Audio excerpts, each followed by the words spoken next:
Olá, meu nome é Max. Estou muito satisfeito de dar as boas-vindas. Eu venho da terra da Heineken. Não sei se vocês já ouviram falar dessa nova tendência que se chama Open Networking. Em nome da M6, eu gostaria de compartilhar a experiência que temos nessa área. Agora eu vou dar a palavra para o Tiago. O Tiago era da equipe aqui do Brasil, mas agora eu estou feliz de dizer que ele está trabalhando conosco em Amsterdã. Ele vai fazer a apresentação em português e depois vocês podem fazer perguntas para nós dois. Muito obrigado.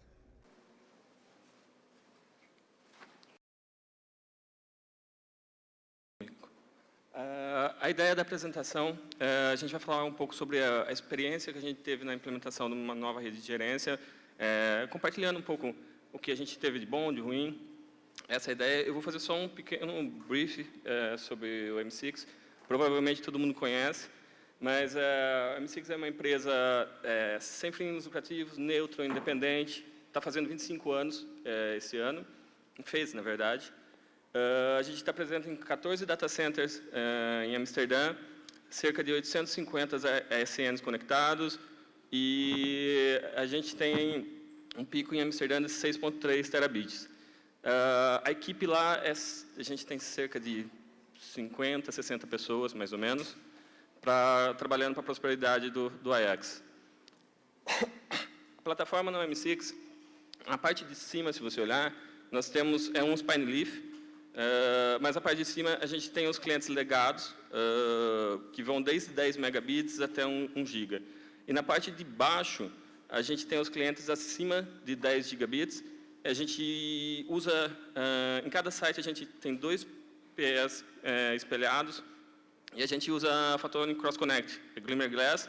Se a gente precisa fazer alguma manutenção ou se tem algum problema, você tem a flexibilidade de fazer a troca do cliente de um PE para o outro com um flap de 20 milissegundos. Então, é algo bem prático e ajuda muito no dia a dia.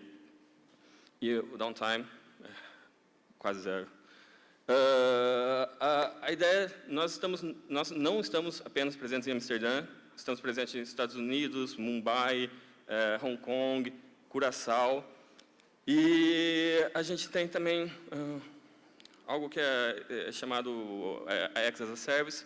É tipo um hack que é entregue, o cara pode comprar um AX pré-pronto, e aí a gente tem isso rodando em Bahrein, já em produção. E todos os AX eles estão participando da iniciativa do AX API, junto com o Lynx, junto com o TheKicks, para ter uma API standard, onde você pode integrar no seu portal self-service, ou você pode ter seus scripts gerenciando tudo de uma forma padrão, sem ter que ficar aprendendo como trabalhar com um, como trabalhar com outro. Você consegue manipular seu link de forma muito fácil. Ok. A ideia da apresentação, basicamente, a gente prezou muito sobre a questão da rede de gerência, porque a maioria das empresas não dá realmente uma importância para isso. Normalmente, os dispositivos que saíram da plataforma viram dispositivos de gerência. Quando viram dispositivos de gerência, vários vendors, várias versões. Então, é algo meio caótico.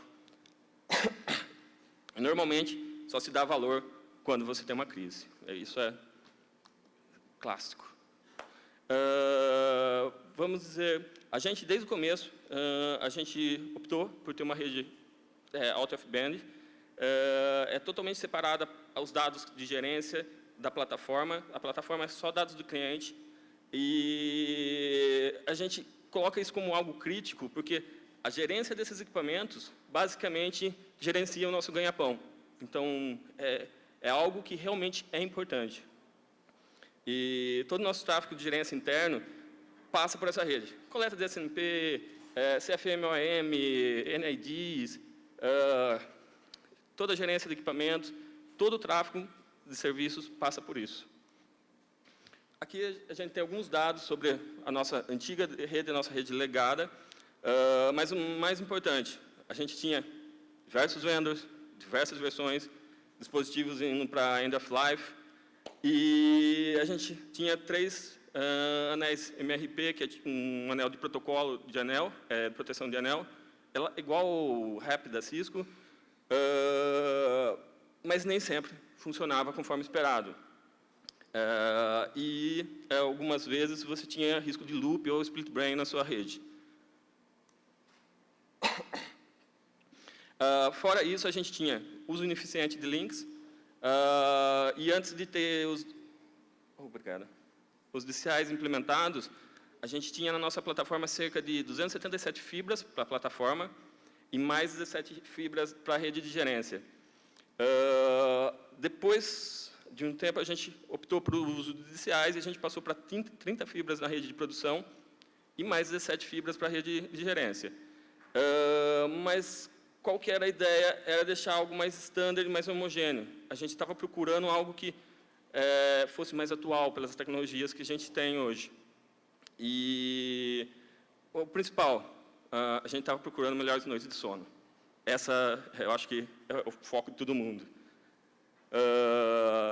Daí, para minimizar, a gente implementou os DCIs, só que a gente ainda estava pagando as 17 fibras de gerência. Só que a gente tinha uma topologia Spine Leaf, MUX passivos, lambdas disponíveis. Por que não usar essas fibras? Então, a gente acabou colocando a rede em paralelo, fisicamente separado, mas a gente conseguiu eliminar 17 fibras de gerência, e tendo uma topologia redundante e confiável.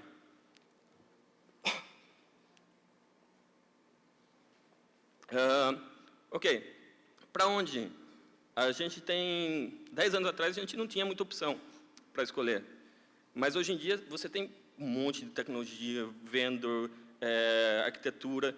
Então, a gente começou a fazer algumas provas de conceito, pensando nessa mudança. Como sempre, a X são beta testers. A gente começou a olhar e decidiu, há um tempo atrás, usar Bare Metal e software terceiro. Basicamente, qual que é a ideia? Bare Metal Switch é igual a arquitetura de servidor. Você tem o switch com o seu Linux, você pode trocar o sistema operacional. Se não está funcionando bem, você continua. Se não está, você coloca outro. Você não fica amarrado.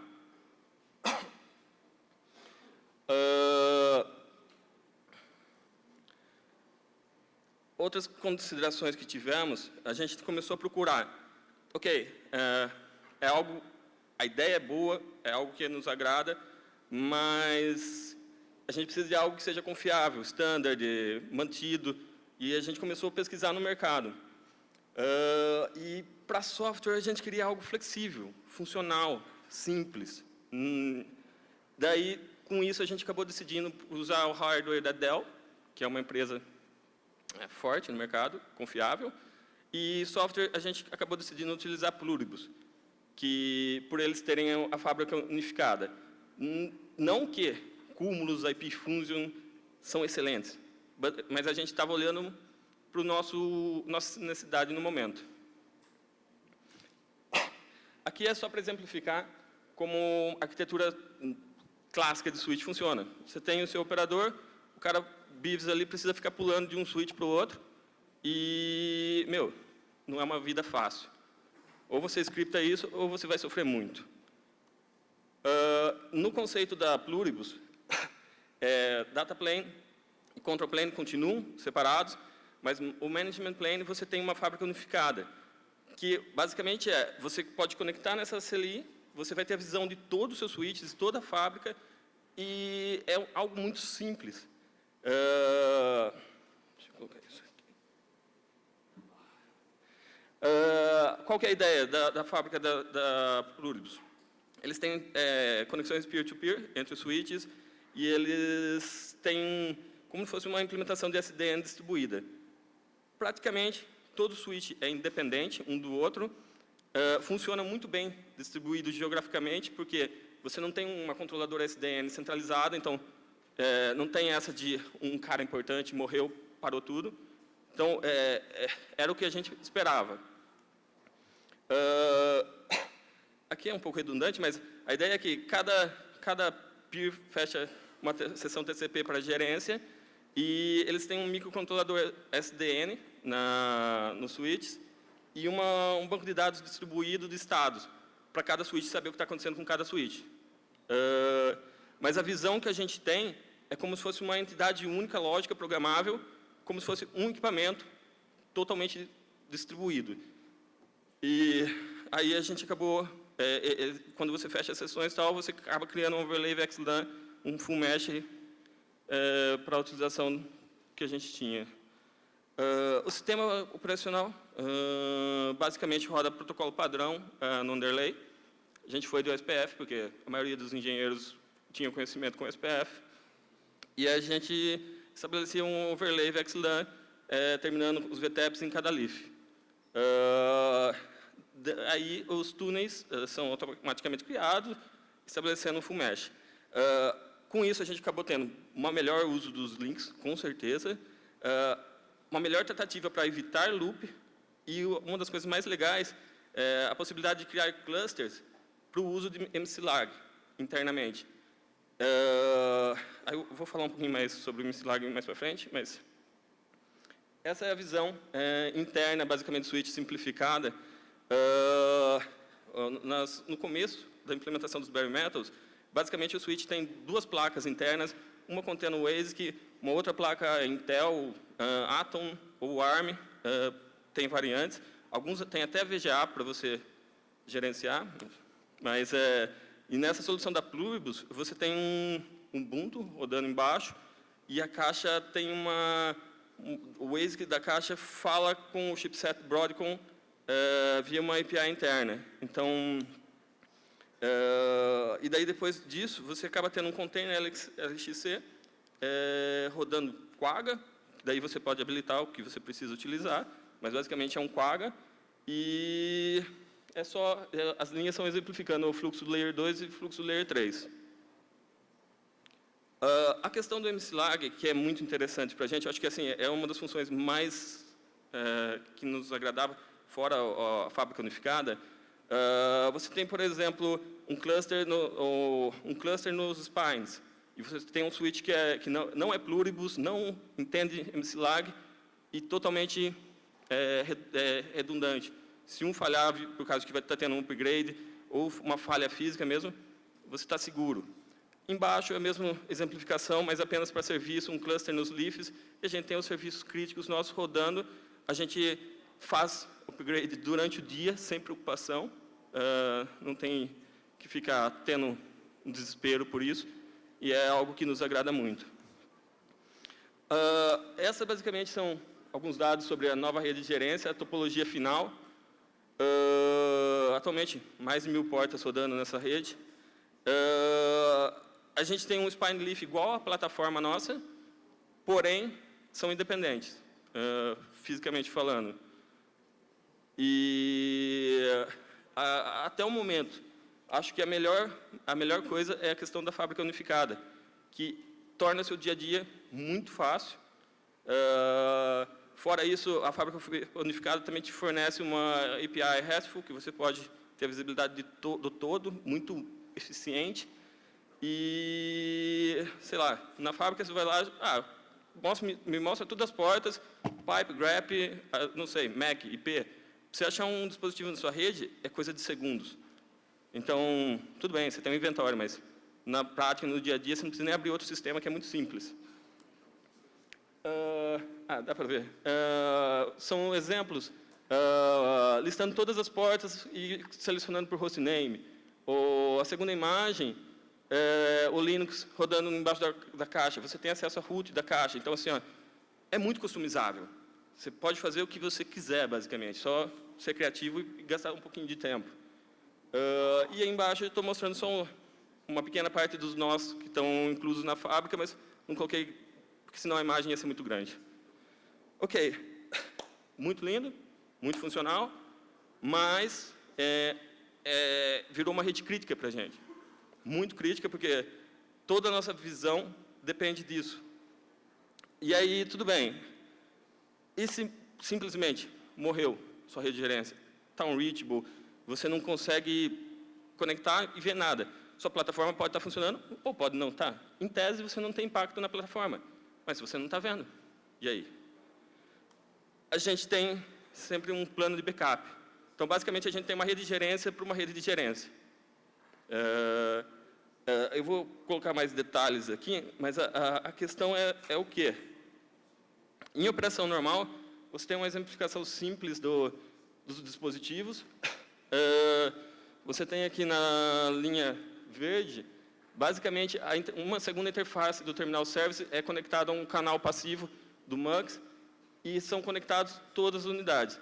Então, esses Terminal Service, basicamente, são Linux, e você tem um segundo segmento backdoor, que de cada Terminal Service você consegue pular para qualquer Terminal Service, indiferente do restante, rodando ou não. Ok.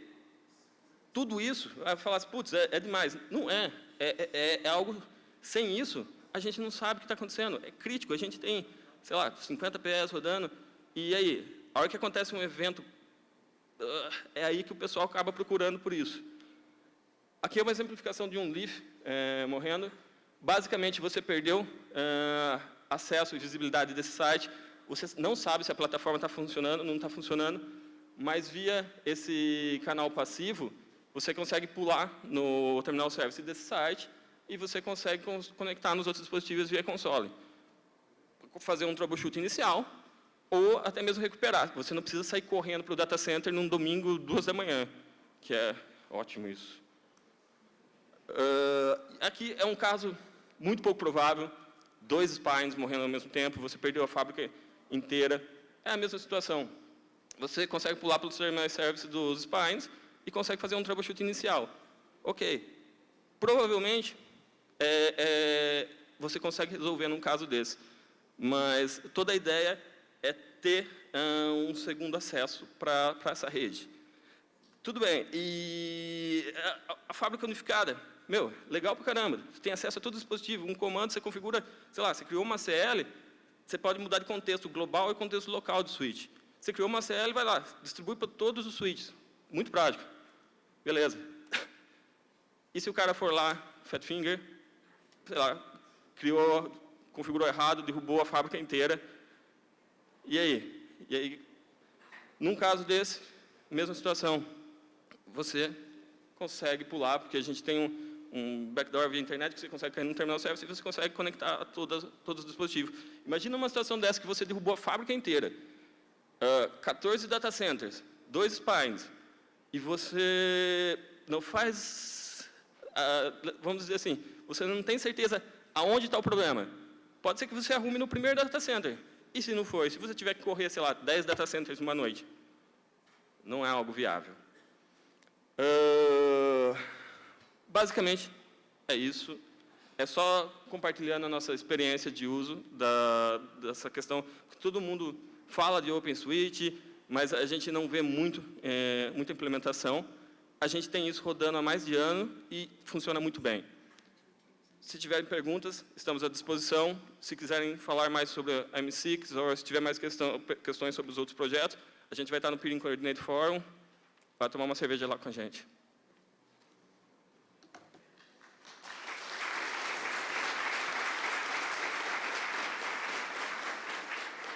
Obrigado, Thiago. Thank you, Max. Alguma pergunta? Rogério. É o Rogério da Asion, tudo bem? Bem. Você falou em SDN, inicialmente, para... Eu entendi que o teu contexto é um contexto muito mais na parte de gerência, de outbound. O que você usa, por exemplo, para northbound, para fazer o controle? O que eu uso para? Desculpa. Para NBI, para northbound. Na verdade, isso fica transparente para a gente, porque a API interna, a gente não tem a necessidade a visibilidade disso. Se o switch perder a conexão, digamos assim, entre as APIs, eles vão continuar funcionando de forma distribuída, porque assim, vamos colocar um exemplo. Todas as databases em si, elas estão síncronas, mas mesmo que você perder o contato com a fábrica, por exemplo, uma atualização de versão, eu perdi, são versões diferentes, a fábrica não se comunica. Ele continua funcionando normalmente até você ter a outra versão funcional. Você não vai ter uma disrupção se não tiver a comunicação entre o plano de gerência. Uma segunda pergunta é, você chega em algum nível de deploy, de fazer os comandos com algum sistema de automação, como Puppet, Tiff ou NetConf, Angle, algo parecido? Não. A esse ponto a gente tem algo via REST API, mas a gente não tem tanta necessidade porque a rede de gerência não é algo que muda toda hora. Então a gente tem algumas coisas sim usando o REST, mas a gente não é algo, vamos dizer assim, para a plataforma nossa é tudo automatizado. Mas para a rede de gerência, ok, está tudo configurado. Você vai adicionar uma porta por mês, 2 portas, é muito pouco mutável. Tá bom, obrigado, Thiago. Por nada. Alguma outra questão? Obrigado, Thiago. Thank you, Max.